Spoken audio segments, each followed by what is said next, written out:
وہ اصل ہے، آسان ہے، وہ اخف امرا، وہ آسانی سے وہ شرک ہو جاتا ہے۔ وہ کون سا شرک ہے؟ کہتا ہے فَإِنَّهُ يَصْدُرُ مَن يَعْتَقِدُ أَنَّهُ لَا إِلَهَ إِلَّا اللَّهُ۔ یہ وہ شرک ہے جو توحید پرست بھی کر جاتا ہے، جس کا الوہیت پر یقین ہے، جو رب کو ایک مانتا ہے۔ یہ شرک اس کے اندر بھی آ سکتا ہے، کس کے اندر؟ جو یقین رکھتا ہے وَأَنَّهُ لَا يَضُرُّ وَلَا يَنْفَعُ وَلَا يُعْطِي وَلَا يَمْنَعُ إِلَّا اللَّهُ، جس کا یہ یقین ہے کہ صرف اللہ ہی نفع دیتا ہے، اللہ ہی نقصان دیتا ہے، اللہ ہی عطا کرتا ہے، اللہ ہی روکتا ہے، اس کے اندر بھی یہ شرک آ سکتا ہے۔ یہ کون سا شرک ہے جو ایمان کے ہوتے ہوئے بھی آ جاتا ہے؟ یہ کون سا شرک ہے جو ایمان کے ہوتے ہوئے بھی سرایت کر جاتا ہے؟ تو واضح لفظوں میں ابن قیم نے کہا یہ شرک بمعنی ریاکاری ہے، جو ایمان والوں کا خطرہ ہے، ایمان والوں کے اندر جو سرایت کرتا ہے۔ لہذا ہمارا دعویٰ کہ اس امت کے اندر شرک جو آنے والا ہے وہ شرک ریاکاری کے لحاظ سے ہے، وہ شرک ہرگز شرک جلی نہیں کہ اللہ کی الوہیت کا انکار کر دیا جائے، اللہ کی توحید کا انکار کر دیا جائے، ہرگز وہ شرک اس امت کی بیماری نہیں ہے۔ یہاں اس کا ذکر کرتے ہوئے واضح طور پر اس نے یہ لکھا وَهَذَا حَالُ أَكْثَرِ النَّاسِ وَهُوَ الشِّرْكُ الَّذِي قَالَ فِيهِ النَّبِيُّ صلی اللہ علیہ وسلم فیما رواہ ابن حبان، فرمایا یہ جو شرک خفی ہے، جو ایمانداروں میں بھی آ سکتا ہے ایمان کے ہوتے ہوئے، فرمایا یہی ہے وہ شرک جس کا حدیث کے اندر دبیب نملہ کے ساتھ ذکر موجود ہے کہ جو چونٹی کی طرح آہستہ آہستہ امت میں سرایت کر جائے گا۔ اس حدیث کی وضاحت کرتے ہوئے ابن قیم نے واضح لفظوں میں اس چیز کو لکھ دیا کہ یہ حدیث شرک جلی کے لیے پیش نہ کی جائے، بلکہ یہ حدیث شرک خفی کی وضاحت کر رہی ہے۔ اس بنیاد پر وہ کتابوں کا لٹریچر جو حج پر تقسیم کیا جاتا ہے اور بار بار امت کو مشرک ثابت کرنے کے لیے یہ حدیث پیش کی جاتی ہے، ابن قیم نے اس کا رد پہلے ہی اس کتاب کے اندر لکھا ہے اور واضح کیا ہے کہ توحید پرست جس شرک کا خطرہ محسوس کرتے ہیں اور اس امت میں جو شرک آ سکتا ہے، اور دبیب نملہ والی حدیث کے اندر جس شرک کا ذکر ہے وہ شرک جلی نہیں ہے بلکہ شرک خفی ہے اور ریاکاری ہے، اور ہم سب کو مل کر اس ریاکاری کے خلاف جہاد کرنا ہوگا۔ دوسرے نمبر پر اس نے یہاں پر یہ لکھا، کہتے ہیں الشرک فی ھذی الامہ اخف من دبیب النملہ فالریاء کلہ شرک، ریا شرک ہے جس کا ذکر فمن کان یرجو لقاء ربہ فلیعمل عملا صالحا ولا یشرک بعبادت ربہ احدا، واضح لفظوں میں لکھ دیا ہے کہ یہ اللہ کا حکم ہے کہ جس وقت تم عمل کر رہے ہو، اب نماز پڑھتے پڑھتے یہ نہیں ہے کہ اس بندہ رب کو سجدہ کر رہا ہے اور ساتھ ہی بت کو کر رہا ہے، آدھا سجدہ رب کو ہو آدھا بت کو ہو، ایسا نہیں ہے۔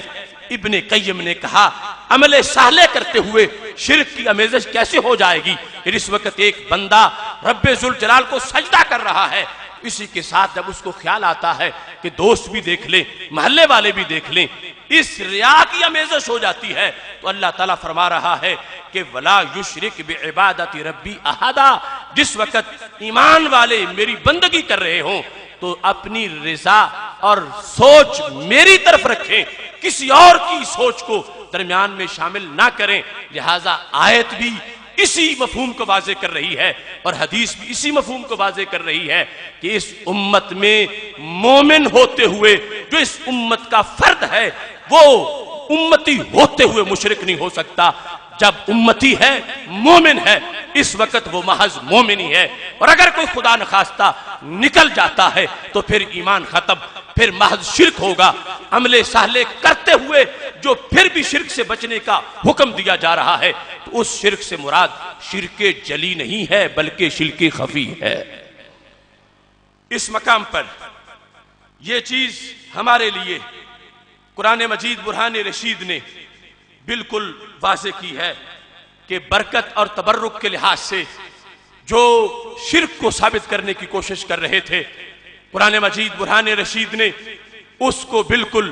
واضح لفظوں میں اس کا انکار کیا ہے، اور یہاں تک کہ یہ جو تبرکات ہیں ان کا جس وقت مشرکوں نے مقابلہ کرنا چاہا تو تبرکات نے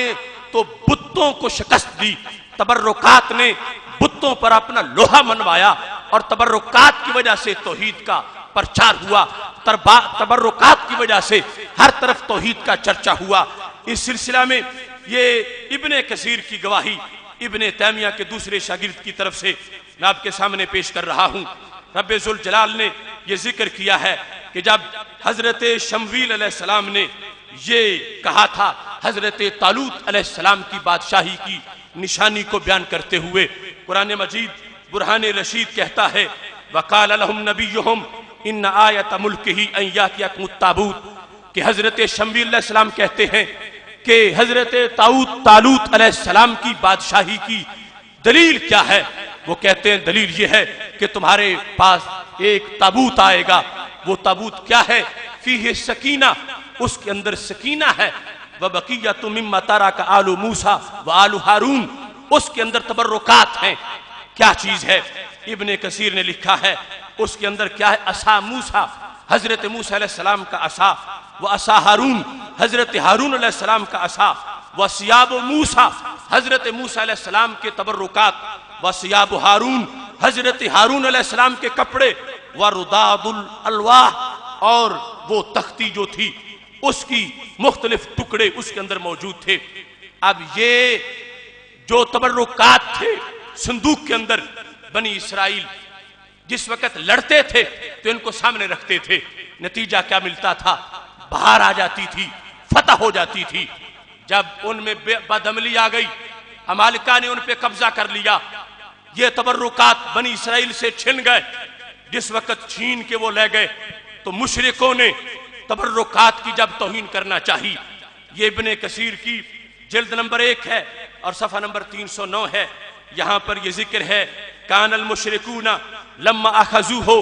اس صندوق کو جس کے اندر تبرکات تھے مشرکین نے جب پکڑ لیا، وَدَعُوهُ فِي بَيْتِ آلِهَتِهِمْ، اپنے بتوں والے گھر میں انہوں نے اس صندوق کو رکھا جس میں اللہ کے انبیاء علیہ السلام کے تبرکات ہیں۔ یہ صندوق جس وقت انہوں نے بتوں کی طرف رکھا، تحت صنامیم الکبیر، جو سب سے بڑا بت تھا، اس کے نیچے انہوں نے جب یہ تابوت رکھا، تابوت بے جان ہے، اس کے اندر جو تبرکات ہیں ان کی کیا شان ہے۔ اب مقابلہ ہونے لگا ہے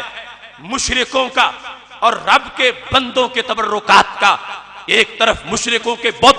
اور دوسری طرف اللہ کے بندوں کے تبرکات۔ دیکھیے ابن کثیر نے لکھا ہے فَأَصْبَحَ التَّابُوتُ عَلَى رَأْسِ الصَّنَمِ، مشرکوں نے وہ تبرکات والا صندوق بتوں کے نیچے رکھا تھا، لیکن اس کا اندازہ اس بات سے لگائیے کہ وہ تابوت جو ہے خود بخود اس بڑے بت کے سر پہ چڑھ گیا۔ جس وقت بت پرستوں نے اس کو دیکھا، فَأَنزَلُوهُ، اس تابوت کو نیچے اتارا، فَوَضَعُوهُ تَحْتَهُ، پھر اس کو نیچے رکھا، فَأَصْبَحَ كَذَلِكَ، جو ہی نیچے رکھتے گئے وہ اللہ کے پیغمبر کے کپڑوں والا تابوت جو تھا، وہ صندوق پھر اس بڑے بت کے سر تک پہنچ گیا۔ ایک طرف بت، دوسری طرف تبرکات، اور ابن کثیر کے اندر یہ 309 صفحے پر تفصیل سے لکھا گیا ہے۔ آج لوگوں نے تبرکات کو باعث شرک لکھا، آج لوگوں نے تبرکات کی بنیاد پر شرک کے فتوے لگائے، جبکہ قرآن بولتا ہے اور قرآن کی تفسیر، اور پھر ابن کثیر کا یہ انداز، اس نے واضح انداز میں انہوں نے اس چیز کو لکھا ہے کہ وہ تابوت جس وقت اس کو نیچے رکھتے ہیں وہ اس بت کے سر پہ چڑھتا ہے، اتارتے ہیں چھوڑتے ہیں، پھر وہ بت کے سر پہ پہنچ جاتا ہے۔ فَسَمَرُوهُ، بالآخر انہوں نے تابوت کو نیچے رکھ کے میخ لگائے، کیل گاڑے، تاکہ جو بار بار اوپر چڑھ جاتا ہے اس کو روک دیا جائے۔ اب سوچئے لوگ آج پوچھتے ہیں کہ تم جن کو دفن کر کے قبروں میں آتے ہو پھر انہی سے مدد مانگنا شروع ہو جاتے ہو۔ میں کہتا ہوں وہ جو زیر خاک گئے ان میں تو پہلے زندگی موجود تھی اور پھر زندگی چلی گئی اور قبر میں پھر لوٹا دی جاتی ہے۔ یہ جو عصا ہے اس میں تو زندگی نہیں تھی، یہ جو چادر ہے حضرت موسیٰ علیہ السلام کی اس میں تو زندگی نہیں تھی، یہ جو امامہ ہے حضرت ہارون علیہ السلام کا اس میں تو زندگی نہیں تھی، لیکن یہ جس بے جان تابوت میں ہے اللہ نے اسے بھی زندگی عطا فرما دی ہے۔ جب مقابلہ ہو رہا ہے، ایک طرف مشرکوں کا بت، دوسری طرف توحید پرستوں کا یہ صندوق جس کے اندر تبرکات ہیں، بالآخر جب انہوں نے اس کو میخیں لگائی اور کیل لگا کے نیچے اس کو زمین کے ساتھ جس وقت انہوں نے فکس کر دیا تو کیا ہوتا ہے؟ فَأَصْبَحَ الصَّنَمُ مَكْسُورَ الْقَوَائِمِ مُلْكَ بَعِيدًا۔ اب پہلے سے بھی یہ تابوت زبردست ہو جاتا ہے، پہلے تو صرف اس بت کے سر پہ چڑھتا تھا، اب جس وقت اس کو میخیں لگائیں تو بت کے ٹوٹے ٹوٹے کر دیے، وہ بت ریزہ ریزہ ہو گیا اور دور جا گرا۔ لہٰذا ابن کثیر یہ گواہی دے رہا ہے کہ جس وقت اللہ کے بندوں کے ساتھ بے جان چیز لگتی ہے اس میں جان بھی آتی ہے، اس میں شان بھی آتی ہے، اس میں قوت بھی ہوتی ہے۔ بت پرستوں کے بت کچھ نہیں کر سکتے، اللہ والوں کے جبے بھی بہت کچھ کر سکتے ہیں۔ نعرہ تکبیر، نعرہ رسالت، نعرہ تحقیق، نعرہ حیدری۔ اب انہوں نے سمجھا کہ یہ تو قابو میں نہیں آ رہا، اس مشرک سمجھ گئے کہ یہ اللہ کی مدد کا مظہر ہے، یہاں رب کی مدد پہنچ رہی ہے، تو انہوں نے فَأَخْرَجُوا التَّابُوتَ مِن بَلَدِهِمْ اپنے شہر سے تابوت نکالا، فَوَضَعُوهُ فِي بَعْضِ الْقُرَىٰ دور جا کے کسی بستی میں وہ رکھ دیا، فَأَصَابَ أَهْلَهَا دَاءٌ تو سارے شہر والے بیمار ہو گئے۔ وہ تابوت جب تک شہر میں تھا مشرک بھی بچے ہوئے تھے، اور جس وقت اس کو وہاں سے نکالا گیا اور دشمنی کے طور پر اسے دور کیا گیا تو سارے شہر پر بیماری آ گئی۔ ابن کثیر یہ بات لکھ کے ہمارے عقیدے کو واضح کر رہے ہیں کہ تبرکات کو ماننا، ان کی برکات کو ماننا، ان کی مدد کو ماننا یہ توحید کے منافی نہیں ہے، بلکہ یہی تو توحید ہے۔ ایک طرف بتوں کے پجاری ہیں، دوسری طرف یہ تابوت ہے جس پہ بت پرست قبضہ کر چکے ہیں، لیکن چونکہ اس کو برکت کی حیثیت حاصل ہے، رب ذوالجلال کی مدد کا مظہر بنا ہے، بت بھی شکست کھا گئے، بت پرست بھی شکست کھا گئے، لیکن رب ذوالجلال نے نبیوں کے کپڑوں کو، تبرکات کو بھی فتح عطا فرمائی ہے۔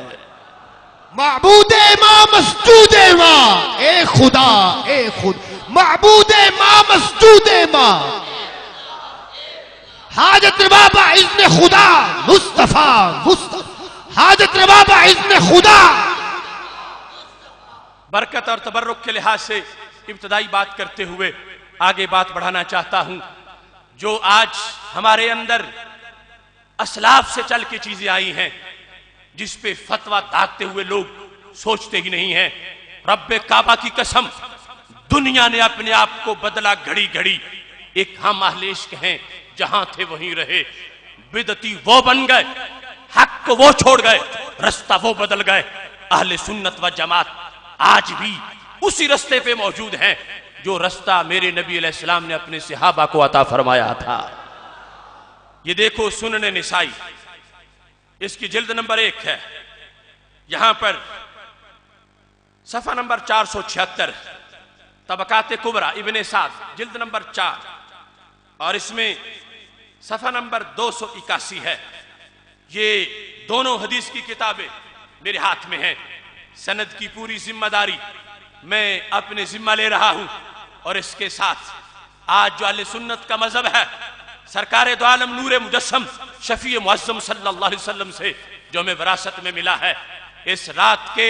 اس پہر میں جب رحمتیں دلوں کی کھیتیوں کو سیراب کرتی ہیں، میں تمہارے سامنے داتا کے گنبد کے زیر سایہ توحید کا یہ درس پیش کر رہا ہوں۔ اب دیکھو یہاں پر میرے آقا صلی اللہ علیہ وسلم کے پاس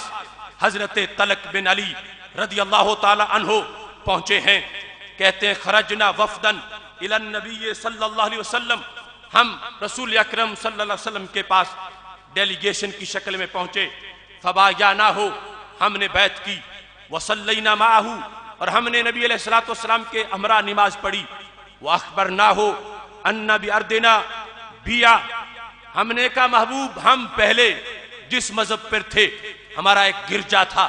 جو ہمارا دور ملک ہے جہاں سے ہم چل کے آئے ہیں، اب ہم نے کلمہ بھی پڑھ لیا ہے، اب گرجے ختم ہوں گے، اب مسجد بنے گی، لیکن وہاں نحوست بڑی ہے، جس جگہ گرجا ہے وہیں ہم مسجد بنانا چاہتے ہیں، اس کے لیے ہمیں کوئی برکت کا بندوبست کر دو۔ اب میرے آقا صلی اللہ علیہ وسلم یوں بھی تو فرما سکتے تھے، جس طرح دوسرے مقام پر بخاری شریف میں موجود ہے، حضرت اتبان رضی اللہ تعالی عنہ کے گھر قدم لگا کر ہمیشہ کی برکتیں عطا فرما دیں، لیکن یہاں کچھ طریقہ اور تھا، وہ دور سے چل کے آنے والے ان کو برکت کس انداز میں محبوب علیہ الصلوۃ والسلام نے عطا کی ہے؟ کہتے ہیں فاستوهبناه من فضل طہورہ، ہم نے درخواست کی کہ یا رسول اللہ صلی اللہ علیہ وسلم آپ وضو فرمائیں، جو پانی آپ کے بدن سے لگے وہ ہمیں تحفے میں دے دیں، ہم چلے جائیں گے دور دیش میں، آپ کو ہم محبوب اتنا دور لے جا کے تکلیف نہیں دینا چاہتے، لیکن تبرک کی ہمیں بھی ضرورت ہے، ہمیں اپنے وضو والا پانی عطا کر دیجئے۔ کیا ہوگا؟ فدعا بمائن، نبی علیہ السلام نے پانی منگایا، فتوضا، وضو کیا، وتمدمد، کلی کی، ثم صبہ فی اداوہ، پھر چمڑے کے برتن میں خود ڈالا۔ سرکار نے یہ نہیں فرمایا کہ میرے پانی کو لے جاؤ گے تو معاذ اللہ شرک کے دروازے کھل جائیں گے۔ سد ذرائع کی وجہ سے آج نجدی ملا ہر نشانی کو مٹانے کی کوشش کرتے ہیں۔ یہاں تبرک جب صحابہ نے مانگا جنہوں نے کلمہ پڑھا ہے، کہتے ہیں محبوب ہمیں تبرک دیجئے، اور تبرک کیا؟ وضو فرمائیں، آپ کے بدن سے جو پانی لگے اور وضو کا جو پانی بچے وہ آپ ہمیں عطا فرما دیں، ہم اس سے برکت حاصل کریں گے۔ تو محبوب علیہ الصلوۃ والسلام نے پانی خود اس برتن میں ڈالا، کہتے ہیں وہ آمارانا، اور ہمیں حکم دیا اخرجو، اب یہاں سے تم چلے جاؤ اپنے دیش میں، فَإِذَا أَتَيْتُمْ أَرْضَكُمْ، جب تم اپنے دیش میں پہنچو، فَاكْسِرُوا بِيَعْتَكُمْ، وہ جو تمہارا گرجا ہے اس کو توڑ دو، وَانْدَهُ مَكَانَهَا بِهَذَا الْمَاءِ، اس جگہ اس پانی کا چھڑکاؤ کرو جس پانی سے میرے ہاتھ لگے ہیں،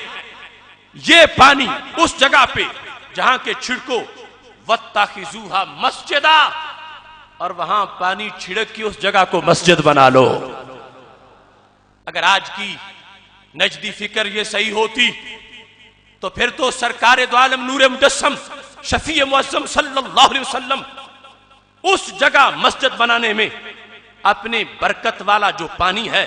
وہ عطا نہ فرماتے، کیونکہ نجدی سوچ کیا ہے کہ نماز پڑھیں گے تو سرکار کا خیال آئے گا، تو خیال آنے سے ان کے لحاظ سے تو ایک اور مسئلہ بن جائے گا، نماز اللہ کی ہے اور خیال اللہ کے رسول صلی اللہ علیہ وسلم کا ہے، مگر جو توحید صفہ پہ تھی وہ توحید آج ہم جامعہ نعیمیہ میں بیان کر رہے ہیں۔ اس توحید میں کیا ہے کہ نبی اکرم نور مجسم شفیع معظم صلی اللہ علیہ وسلم فرماتے ہیں کہ تم جس وقت وہاں اس کو توڑو گے، ان کے معبد کو جو مذہب تم نے چھوڑا ہے وہاں اس پانی سے چھڑکاؤ کرنا، تو کیا ہوگا؟ بہاریں آباد ہو جائیں گی۔ صحابہ کہتے ہیں ہم نے نبی علیہ الصلوۃ والسلام سے یہ سوال کیا، قلنا ان البلد بعید، محبوب ہمارا دیش بہت دور ہے، والحر شدید، اور موسم گرمی کا ہے، اور یہ جو چمڑے کے برتن میں آپ پانی ہمیں دے رہے ہیں یہ تو خشک ہو جائے گا، وہاں جتنے دن لگیں گے اتنے دنوں تک یہ چمڑا پانی کو چوس جائے گا، پانی اس جگہ تک پہنچنے میں خشک ہو جائے گا، تو پھر ہمارا مسئلہ تو وہیں کا وہیں رہ جائے گا۔ تو میرے نبی علیہ السلام فرماتے ہیں مدوہ من الماء، اس پانی میں اور پانی مکس کرتے چلے جانا، اس کے اندر اور پانی ملاتے چلے جانا، فَإِنَّهُ لَا يَزِيدُهُ إِلَّا طِيبًا، جتنا اور مکس کرو گے برکت بڑھتی چلی جائے گی۔ آج اہل سنت و جماعت برکت اور تبرک کے جس مراحل سے گزرتے ہیں وہ عقیدہ گڑا ہوا نہیں بلکہ صفہ سے چل کے آیا ہے۔ صحابہ کرام رضی اللہ تعالی عنہم کہتے ہیں فخرجنا حتی قدمنا بلدنا، ہم وہاں سے نکلے، سفر کرتے گئے، پانی اس کے اندر شامل کرتے گئے اور ہم اپنے دیش میں پہنچے۔ وہاں جا کے ہم نے وہ پرانی عبادت گاہ جو تھی اس کو توڑ دیا، اس کی جگہ نبی اکرم نور مجسم شفیع معظم صلی اللہ علیہ وسلم کے برکت والا پانی بہایا، اس کا چھڑکاؤ کیا۔ کہتے ہیں جس وقت ہم نے اذان دی فنادینا فیہ بالاذان، جب ہم نے اذان پڑھی، والراہب رجل من طے، وہ طے قبیلے کا ایک راہب تھا، اس نے جب اذان سنی تو سنتے ہی آ گیا، کہتا ہے دعوت حق، یہ حق کی دعوت ہے۔ حق کی دعوت کا لفظ بولتے ہوئے وہ ٹیلے پہ چڑھا۔ اس کے بعد ہمیں وہ نظر نہیں آیا۔ اس حدیث کے تحت سندھی نے لکھا ہے کہ یہاں سے یہ بات ثابت ہو گئی ہے کہ نبی اکرم نور مجسم شفیع معظم صلی اللہ علیہ وسلم کا جو پانی دے کے بھیجنا تھا، اس میں امت کے لیے سبق کیا ہے، یہ سندھی کے الفاظ واضح طور پر اس کی شرح میں موجود ہیں۔ کہتے ہیں وَفِيهِ مِنَ التَّبَرُّكِ بِآثَارِ الصَّالِحِينَ مَا لَا يَخْفَى، اس حدیث سے پتہ چلتا ہے کہ نیک بندوں کے بدن سے جو پانی لگ جائے اللہ اس میں برکتیں شامل فرما دیتا ہے۔ نعرہ تکبیر، نعرہ رسالت، معبود امام مسجود امام، حاجت بابا اذن خدا۔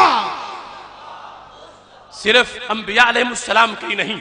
استدلال کرتے ہوئے لکھا امام سندھی نے کہ یہاں سے پتہ چلا کہ صالحین کے تبرک سے فائدہ ہوتا ہے، اور پھر کہا یہ بندہ جس نے آواز سنی ہے اور پھر غائب ہو گیا ہے، اس سے ثابت ہی ہوتا ہے اللہ کہو تعالی برجال الغیب، اللہ نے اس شخص کو رجال غیب میں شامل کر دیا۔ اس حدیث نے رجال غیب کو ثابت کیا۔ رجال غیب وہ نظر نہیں آتے، موجود ہوتے ہیں اور وہ مدد کرتے ہیں، مشکل کشائی کرتے ہیں، حاجت روائی کرتے ہیں۔ یہ میرے آقا علیہ السلام کے تبرک کا فیض ہے کہ وہاں پہ مسجد بھی بنی ہے۔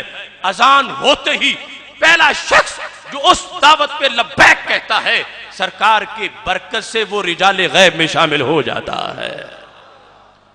یہ عقیدہ جو رسول اللہ صلی اللہ علیہ وسلم نے صحابہ کرام رضی اللہ تعالیٰ عنہم کو عطا کیا، اس پر آگے صحابہ برکت اور تبرک کے لحاظ سے جو استدلال کرتے ہیں، اس کا ایک انداز یہ دیکھیے، مرکات شرح مشکات کے اندر اس کی تفصیلات موجود ہیں۔ حضرت امیر معاویہ رضی اللہ تعالیٰ عنہ جس وقت ان کے وصال کا وقت قریب آتا ہے، وہ کیا کہتے ہیں، وَكَانَ عِنْدَهُ إِزَارُ رَسُولِ اللَّهِ صلی اللہ علیہ وسلم وَرِدَاؤُهُ وَقَمِيصُهُ، کہ حضرت امیر معاویہ رضی اللہ تعالیٰ عنہ کے پاس رسول اللہ صلی اللہ علیہ وسلم کا تہبند بھی تھا اور سرکار کی چادر بھی تھی، قمیص بھی تھی، وَشَيْءٌ مِّن شَعْرِهِ، اور نبی اکرم نور مجسم شفیع معظم صلی اللہ علیہ وسلم کے منہ مبارک بھی تھے، وَأَظْفَارِهِ، اور ناخن بھی تھے۔ فَقَالَ كَفِّنُونِي فِي قَمِيصِهِ، مجھے نبی علیہ السلام کی قمیص میں کفن دو، وَأَدْرِجُونِي فِي رِدَائِهِ، اور مجھے سرکار دو عالم صلی اللہ علیہ وسلم کی چادر میں لپیٹ دو، اور ساتھ ہی مجھے محبوب علیہ السلام کا تہبند پہنا دو، اور وحشو منخری وشدقیہ ومواضع السجود من شعرہ واظفارہ، اور میری باچھوں میں اور میرے ناخنوں پر نبی اکرم نور مجسم شفیع معظم صلی اللہ علیہ وسلم کے منہ مبارک اور سرکار کے ناخن میرے ناک میں رکھ دو، اور مجھے اور اللہ کے درمیان جو معاملہ ہے اس کو چھوڑ دو۔ اب یہاں پر حضرت امیر معاویہ رضی اللہ تعالیٰ عنہ سید عالم نور مجسم شفیع معظم صلی اللہ علیہ وسلم کے تبرکات سے مشکل کشائی اور حاجت روائی کا جو نظریہ لگتے ہیں، اس کو بیان کرتے ہوئے ملا علی قاری 267 صفحے پر اس کی وضاحت کرتے ہوئے اس کو واضح کر رہے ہیں کہ نبی اکرم نور مجسم شفیع معظم صلی اللہ علیہ وسلم نے جو سبق صحابہ کو پڑھایا تھا، صحابہ نے تا دم وصال اس کو سمجھا اور اپنی قبروں کے لیے بھی حاجت روا مانتے رہے اور مشکل کشا مانتے رہے. معبود ماں مسجود ماں حاجت روا باذن خدا نعرہ تکبیر نعرہ رسالت نعرہ تحقیق نعرہ حیدری. سیر اعلام النبلاء جلد نمبر 4 اس کے صفحہ نمبر 305 پر اس بات کو اس انداز میں بیان کیا گیا ہے. علقمہ بن ابی علقمہ اپنی امی سے روایت کرتے ہیں قادمہ معاویہ تو کہ حضرت معاویہ رضی اللہ تعالی عنہ آئے فارسل الی عائشہ. جب وہ مدینہ شریف پہنچے تو سید عائشہ صدیقہ رضی اللہ تعالی عنہا کی طرف پیغام بھیجا ان ارسلی الیہ بانبجانیہ رسول اللہ صلی اللہ علیہ وسلم کہ اے ام المومنین رسول اللہ صلی اللہ علیہ وسلم کی جو چادر مبارک ہے آپ اس کا تحفہ کچھ وقت کے لیے مجھے عطا فرمائیے. اور ساتھ یہ کہا وشارہی اور آپ کے پاس جو اب نبی علیہ الصلوۃ والسلام کے منہ مبارک ہیں وہ منہ مبارک بھی مجھے عطا کیجئے. فارسلت بھی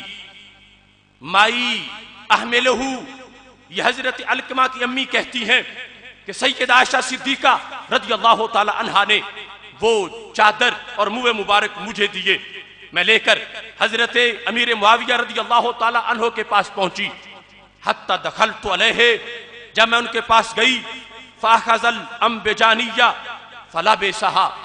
چادر پکڑی اور اوڑھ لی. ودعا بماء بڑی قابل توجہ بات ہے پانی منگایا. فغسل الشعر منہ مبارک دھوئے فشربہ دھو کے پانی پی لیا. سید عالم نور مجسم شفیع معظم صلی اللہ علیہ وسلم کے منہ مبارک والا پانی پینا یہ صحابہ کا عمل ہے. اور صحابہ حضرت امیر معاویہ رضی اللہ تعالیٰ عنہ اس کو پیتے ہیں. وَأَفَادَ عَلَى جِلْدِهِ اور منہ مبارک والا پانی اپنی بدن پہ لگاتے ہیں بدن پہ مس کرتے ہیں. آج جس کو لوگوں نے توہم پرستی کہا اوہام پرستی کہا یہ ان لوگوں کی توہم پرستی ہے مگر صحابہ کی حق پرستی ہے. صحابہ کرام رضی اللہ تعالیٰ عنہم یہ سمجھتے ہیں کہ جو پانی آقا علیہ السلام کے منہ مبارک سے لگ جائے گا اللہ اس پانی کو بھی مشکل کشائی کا مرتبہ عطا فرما دے گا. ایک بات نجدی لٹریچر میں بار بار اس کو ذکر کیا جاتا ہے. کہتے ہیں وہ صحابہ رسول اللہ صلی اللہ علیہ وسلم کے تبرک سے حاصل کریں. اس کے ہمراہ کوئی یہ تو بتاؤ کہ صحابی صحابی سے برکت پائیں یا تابی صحابی سے برکت پائیں. اس کے جو دلائل ہیں ان کا ایک حصہ پہلے گزر چکا ہے. اس وقت یہ میرے پاس عظیم تابی اور عظیم صحابی کا ایک عمل وہ تمہارے سامنے میں پیش کر رہا ہوں. عصر التابعین اس کے اندر یہ رفیع بن مہران جو مشہور محدث اور مفسر ہیں جن کو امام ابو العالیہ کہا جاتا ہے ان کا یہ مبارک عمل تمہارے سامنے پیش کر رہا ہوں. وہ ہمیشہ اس پہ بڑے ان کو حسرت ہوتی تھی کہ میں نے رسول اللہ صلی اللہ علیہ وسلم کا زمانہ نہیں پایا ظاہری حیات میں موجود نہیں تھا. چنانچہ حضرت انس بن مالک رضی اللہ تعالی عنہ سے اسی بات کا تذکرہ کر رہے تھے کہ حضرت انس بن مالک رضی اللہ تعالی عنہ نے اہدى لہ تفاحہ ایک سیب ان کو پیش کیا. جس وقت ایک امام ابو العالیہ کو حضرت انس بن مالک صحابی رسول صلی اللہ علیہ وسلم کے ہاتھ سے پھل ملتا ہے سیب ملتا ہے. اب ان کا عشق ان کا عقیدہ آج کے لیے رہبر کی حیثیت رکھتا ہے. جس وقت ان کو یہ تحفہ دیا فَأَخَذَهَا مِنْهُ امام ابو العالیہ تابی نے جب صحابی سے سیب کا تحفہ پکڑا تو عمل کیا تھا وَجَعَلَ يُقَبِّلُهَا سیب کو چومنا شروع کر دیا. سیب جنت سے نہیں آیا تھا سیب اسی زمین کا تھا یعنی حجاز کی زمین کا. امام ابو العالیہ اس سیب کو چومتے کیوں ہیں وہ خود بتاتے ہیں. کہتے ہیں تفاحہ مست یدن مست یدا رسول اللہ صلی اللہ علیہ وسلم، لوگوں تعجب نہ کرو، یہ وہ سیب ہے جس کو وہ ہاتھ لگا ہے جو ہاتھ میرے نبی علیہ السلام کے ہاتھ کو لگا تھا۔ اب دیکھو، اس پر ہمیں بدعت کے تانے دیے جاتے ہیں، ہمیں بدعتی کہا جاتا ہے۔ آج وہ منکرین نجدی امام ابو العالیہ کو سید المفسرین مانے تو ان کے عقیدے کو بھی مانے، وہ تابعین میں امام، وہ صحابہ کے شاگرد امام ابو العالیہ حضرت انس بن مالک رضی اللہ تعالی عنہ کے ہاتھ سے لگنے والے سیب کو بھی چوم رہے ہیں، ادب کر رہے ہیں، تعظیم کر رہے ہیں، اور بتا رہے ہیں کہ رسول اللہ صلی اللہ علیہ وسلم کے دستے قدرت سے صحابی کو برکت ملتی ہے، اور صحابی کے دستے قدرت سے، دستے برکت سے سیب کو برکت ملتی ہے، اور جب اس سیب کو ہاتھ لگتا ہے تو اللہ اس ہاتھ لگانے والے کو بھی برکتیں عطا فرما دیتا ہے۔ بیٹھ جائیں، یہ نیچے بیٹھ جائیں۔ اب اس میں اس چیز کو آگے تفصیل سے بیان کرتے ہوئے شعب ایمان کا وہ حصہ تمہارے سامنے رکھتا ہوں، جلد نمبر 2 ہے، جس میں تفصیل کے ساتھ اس چیز کو ذکر کیا گیا ہے۔ یہ 229 صفحہ ہے، جلد نمبر 2 شعب ایمان کا۔ باب کیا ہے؟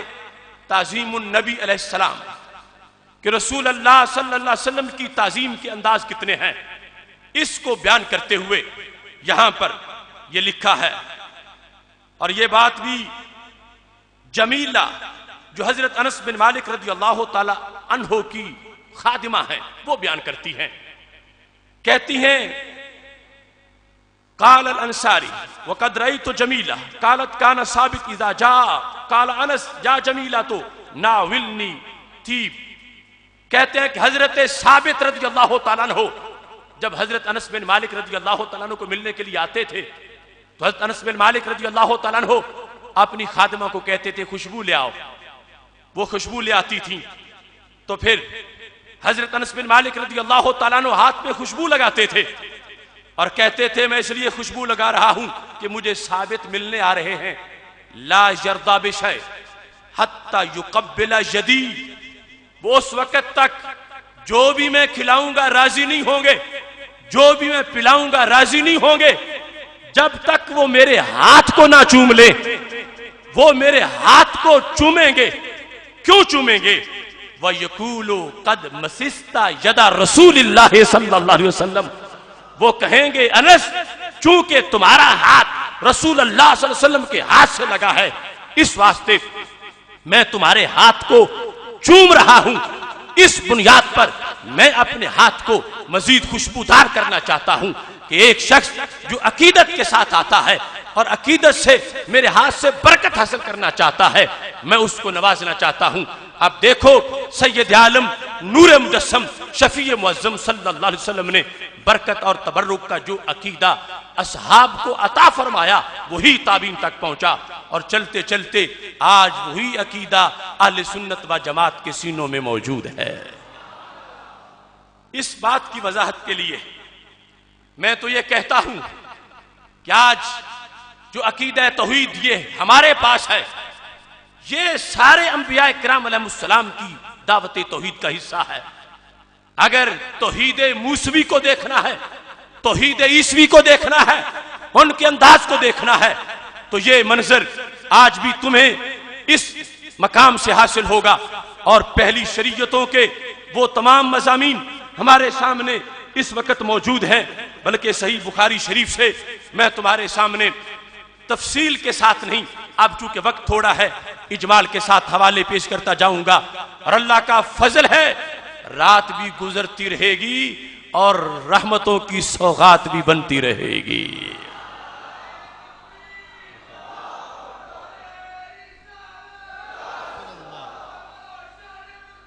زندہ باد، زندہ باد۔ اب دیکھیے میرے پاس صحیح بخاری شریف ہے جس کے اندر سید عالم نور مجسم شفیع معظم صلی اللہ علیہ وسلم کا فرمان موجود ہے۔ یہ صفحہ ہے اس کا جلد نمبر 1 کا 316 اور حدیث ہے 1300 39 جب حضرت موسیٰ علیہ السلام کے پاس رب ذوالجلال نے ملک الموت کو بھیجا اور حضرت موسیٰ علیہ السلام نے ان کو تھپڑ مارا اور ان کی آنکھ نکل گئی اور رب ذوالجلال کے پاس پہنچے اور جا کے کہا ارسلتنی الی عبد اللہ یرید الموت، اے اللہ تو ایسے بندے کے پاس تو نے مجھے بھیج دیا کہ جو تو دنیا سے جانا ہی نہیں چاہتے۔ تو رب ذوالجلال نے کہا تم جاؤ ان سے کہو وہ بیل کے پشت پہ ہاتھ رکھیں، نیچے جتنے بال آئیں گے اتنی سال عمر بڑھا دوں گا۔ حضرت موسیٰ علیہ السلام کو یہ پیغام ملا تو پوچھا ہے اللہ جب اتنے سال گزر جائیں گے تو پھر کیا ہوگا؟ تو کہا پھر موت ہوگی، وہ آ جائے گی۔ تو حضرت موسیٰ علیہ السلام نے کہا میں ابھی پھر اس مرحلے کے لیے تیار ہوں، لیکن ساتھ ایک درخواست کر دی۔ وہ درخواست کیا تھی؟ فَسَأَلَ اللَّهَ أَن يُدْنِيَهُ مِنَ الْأَرْضِ الْمُقَدَّسَةِ رَمْيَةً بِحَجَرٍ، کہا اے اللہ موت تو آ جائے مگر مجھے ارض مقدس کے قریب کر دیا جائے،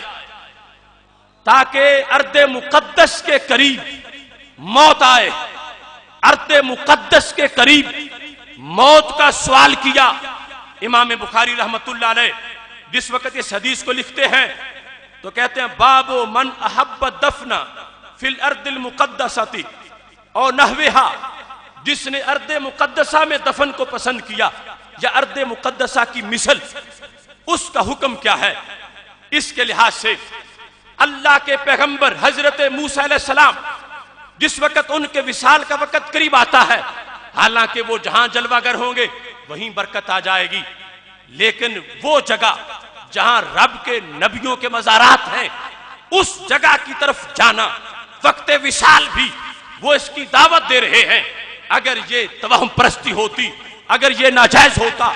اللہ کے نبی ہرگز اس بات کا اہتمام نہ کرتے۔ حضرت موسیٰ علیہ السلام نے جس بات کا اہتمام کیا اس کے حوالہ جات مفسرین اور محدثین کی رائے سے آپ کے سامنے پیش کر رہا ہوں۔ سب سے پہلے اس چیز کی وضاحت میں یہ جو ترجمۃ الباب امام بخاری قائم کر رہے ہیں، ارشاد الساری شرح بخاری کے اندر اس کی وضاحت میں امام قسطلانی نے یہ لکھا ہے کہ سبب کیا تھا، وہ کیوں اس چیز کا تقاضا کر رہے تھے اور کس لیے انہوں نے یہ درخواست کی تھی۔ باب من احب الدفن، اس کے تحت امام قسطلانی لکھتے ہیں کہ امام بخاری قیامت تک کے مسلمانوں کے لیے یہ ترغیب دے رہے ہیں کہ تم پیروی کرو حضرت موسیٰ علیہ السلام کی سنت کی، جس طرح اللہ کے پیغمبر علیہ السلام نے وقت وصال یہ چاہا تھا کہ قبر ہو تو نبیوں کے قرب میں قبر ہو۔ اس بنیاد پر انسان قیامت تک کے لیے اگر یہ بات شوق میں رکھتا ہے تو یہ بدعت نہیں، یہ اللہ کے نبی کی سنت کہلائے گی۔ فی الارض المقدسہ اے فی بیت المقدس طلبا للقرب من الانبیاء الذین دفنوا بہ تیمنا بجوارہم، فرمایا قیامت تک کے لیے جو شخص یہ ارادہ کرے گا کہ مجھے بیت المقدس میں دفن کر دیا جائے، اس کے لیے یہاں سے جواز مل رہا ہے۔ کیوں؟ ایک تو وہ انبیاء کرام علیہ السلام جو وہاں پہ محو آرام ہیں ان کا قرب ملے گا، تیمنا بجوارہم ان کے پڑوس سے برکت ملے گی، وتعرضا للرحمت النازلات علیہم ان پر جو رحمت نازل ہوتی ہے اس کے لیے اپنے آپ کو پیش کرنا، یہ بات ثابت ہو جائے گی۔ اقتداء بموسیٰ علیہ السلام، قیامت تک کے لیے جو شخص یہ عقیدہ رکھے گا وہ ناجائز نہیں ہے۔ اقتداء بموسیٰ علیہ السلام جو ارض مقدس میں دفن کی تمنا رکھتا ہے، جس کا یہ عقیدہ ہے کہ نبیوں کے مزارات سے بھی برکت ملتی ہے، جس کا یہ عقیدہ ہے صرف زندہ کسی مزار پہ جائیں تو برکت نہیں، مر کے جائیں تو پھر بھی برکت ملتی ہے، اس کے لیے یہاں سے حضرت موسیٰ علیہ السلام کے عمل سے یہ ثابت ہوا۔ اقتداء بموسیٰ علیہ السلام کے الفاظ بول کر امام قسطلانی نے یہ لکھا کہ امام بخاری یہ دعوت دے رہے ہیں کہ کہ قیامت تک کے لیے جس کا یہ عقیدہ ہوگا وہ عقیدہ بدعت نہیں، اللہ کے نبیوں کی سنت کہلائے گا۔ نعرہ تکبیر، نعرہ رسالت، نعرہ تحقیق، مسلک حق اہل سنت و جماعت، علماء اہل سنت، حضور مفکر اسلام۔ اب اس سلسلہ میں دیکھیے امام عسقلانی کیا لکھتے ہیں۔ یہ فتح الباری شرح بخاری جلد نمبر 4، اس میں انہوں نے ترجمۃ الباب جو ہیڈنگ ہے حدیث کا، اس کے بارے میں بحث کرتے ہوئے کہا باب من احب الدفن فی الارض المقدسۃ او نحوہا۔ ارض مقدسہ اس سے مراد بعض نے مطلقاً شام کی زمین لی اور بعض نے بیت المقدس کی زمین لی۔ او نحوہا میں کیا ہے؟ نحوہا کی وضاحت کرتے ہوئے امام عسقلانی لکھتے ہیں المراد بقولہ او نحوہا، کہ جو ارض مقدس میں دفن کی تمنا رکھے یا اس کی مثل میں کیا ہے؟ فرماتے ہیں اے بقیہ ما تشد الیہ الرحال من الحرمین۔ ایک تو اس سے مراد مکہ شریف ہے، پھر اس سے مراد مدینہ شریف ہے۔ وَكَذَلِكَ مَا يُمْكَنُ مِن مَدَافِنِ الْأَنْبِيَاء، اور جہاں جہاں بھی رب کے نبی دفن ہیں، محو آرام ہے،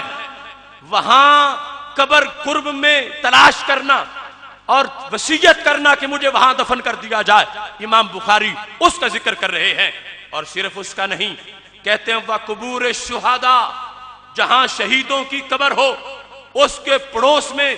اپنے آپ کو دفن کرنے کی تمنا کرنا، یہ بھی اس حدیث سے ثابت ہو رہا ہے۔ وَالْأَوْلِيَاء، اور داتا گنج بخش اجویری کے قدموں میں دفن ہونے کی تمنا کرنا، یہ بھی اس حدیث سے ثابت ہو رہا ہے۔ یہ امام عسقلانی لکھتے ہیں تیمنا بالجوار وتعرضا للرحمت، جو شخص کسی پیغمبر علیہ السلام کی قبر کا قرب بعد از وصال چاہتا ہے، شہید کی قبر کا قرب بعد از وصال چاہتا ہے، اور کسی ولی کی قبر کا قرب بعد از وصال چاہتا ہے، امام عسقلانی لکھتے ہیں اسے اس قرب سے برکت بھی ملے گی، رحمت بھی ملے گی۔ اور اس کا یہ عمل کیسا عمل ہوگا؟ کہتے ہیں والذی رجہ عیاض، یہ اقتداء بموسیٰ علیہ السلام، یہ بدعت نہیں ہوگا، یہ حضرت موسیٰ علیہ السلام کی سنت کہلائے گا۔ اکبر یا رسول اللہ، اکبر یا محتشم سامعین حضرات، میرے پاس ریکارڈ میں موجود ہے اس وقت سعودی مفتی کا یہ فتویٰ جو گزشتہ سالوں میں جس کو اخبارات میں بھی شائع کیا گیا، کہا کہ یہ لوگ مرتے ہیں تو انہیں اٹھا کے مدینہ شریف کو لے آتا ہے، کوئی مکہ شریف لے آتا ہے۔ جب مفتی سے پوچھا گیا کیا اس کی کوئی شرعی حیثیت ہے، تو انہوں نے لکھا کہ مکہ شریف میں دفن ہونے سے کچھ نہیں ملتا اور مدینہ شریف میں دفن ہونے سے کچھ نہیں ملتا، جہاں کوئی مرے وہیں دفن کرو۔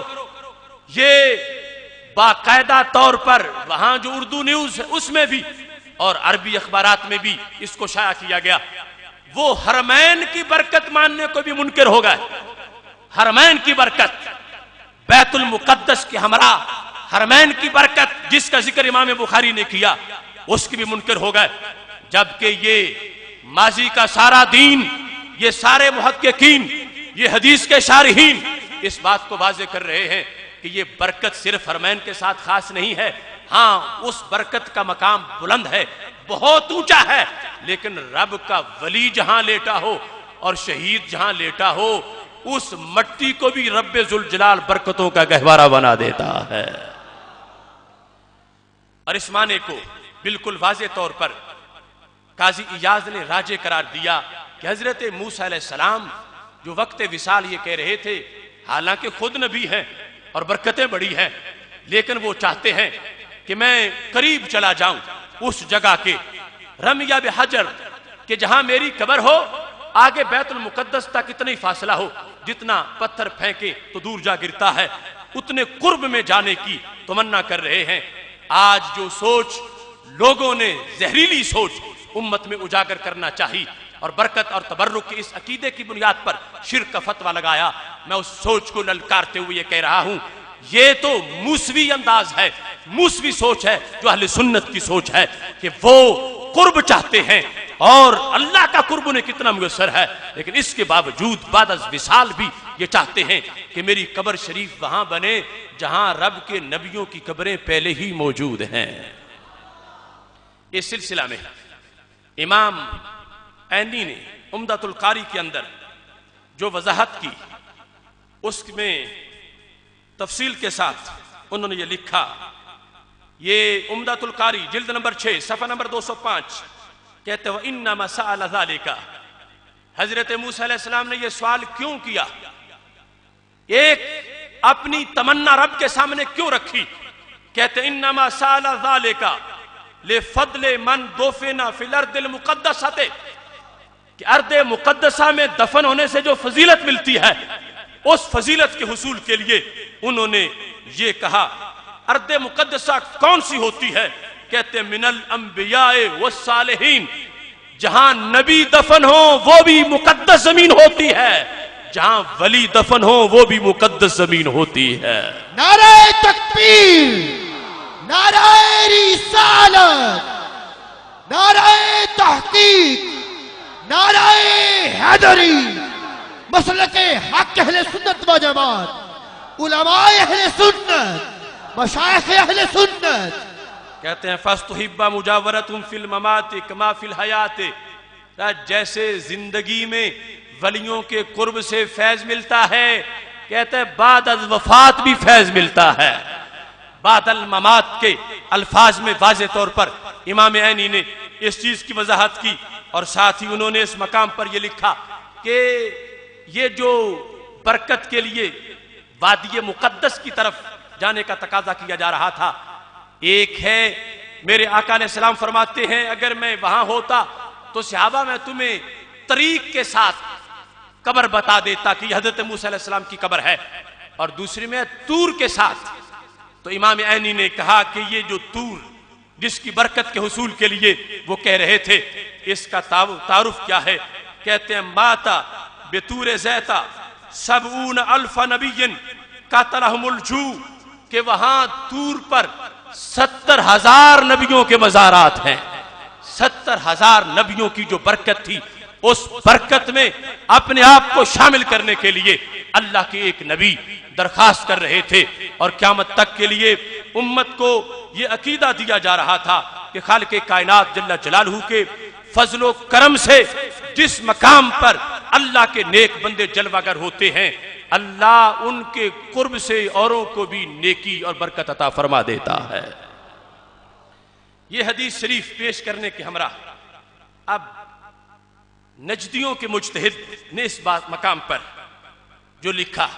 وہ پیش کرتے ہوئے اپنی بات کو آگے بڑھاتا ہوں۔ یہ شرح بخاری جلد نمبر 3 محمد بن صالح اسیمین کی، اس نے یہ ساری باتیں لکھ کے تو کیا لکھا، یہ لکھا جو امام ابن حجر نے لکھا، امام قسطلانی نے لکھا، امام اسقلانی نے لکھا، یہ سب کچھ لکھ کے جو ابن محلب نے لکھا کہ اللہ کے نبی علیہ السلام برکت کے لیے وہاں جانا چاہتے ہیں، اور یہ ثابت ہوا کہ جہاں نبیوں کی قبریں ہوں، ولیوں کی قبریں ہوں، مزارات ہوں، وہاں بندہ فوت ہو کے پہنچے پھر بھی برکت مل جاتی ہے۔ یہ سب کچھ لکھ کے صفحہ نمبر 362 پہ کیا لکھتا ہے، کہتا نقولو سمیتم ما قالہ العلماء رحمہم اللہ، جو علماء نے کہا وہ تم نے سن لیا۔ یہ سارے حوالے جو میں پیش کر رہا ہوں بطور خاص فتح الباری کا حوالہ دے کر کہتا ہے یہ جو علماء کہتے ہیں کہ اللہ کے نبی جہاں ہوں، ولی جہاں ہوں، شہید وہاں ہوں، وہاں قبر بنے تو فائدہ ہوتا ہے، کہتا ہے یہ علماء نے کہا تم نے سن لیا، لیکن آگے دیکھو کتنا ہاضمہ تیز ہے، کہتا ہے کلہ خطا غیر صحیح، سبھی غلط ہے، سبھی غلط ہے اور غیر صحیح ہے۔ میں پوچھتا ہوں ان کو یہ بات کہنے کی اتھارٹی کس نے دی کہ جو ساری صدیوں کا دین، جو رب کے نبی کا طریقہ، اس کو خطا کہنے میں کوئی جھجک محسوس نہیں کی اور خطا کہہ دیا ہے اور کہا ہے کہ اس سے کوئی فائدہ حاصل نہیں ہوتا.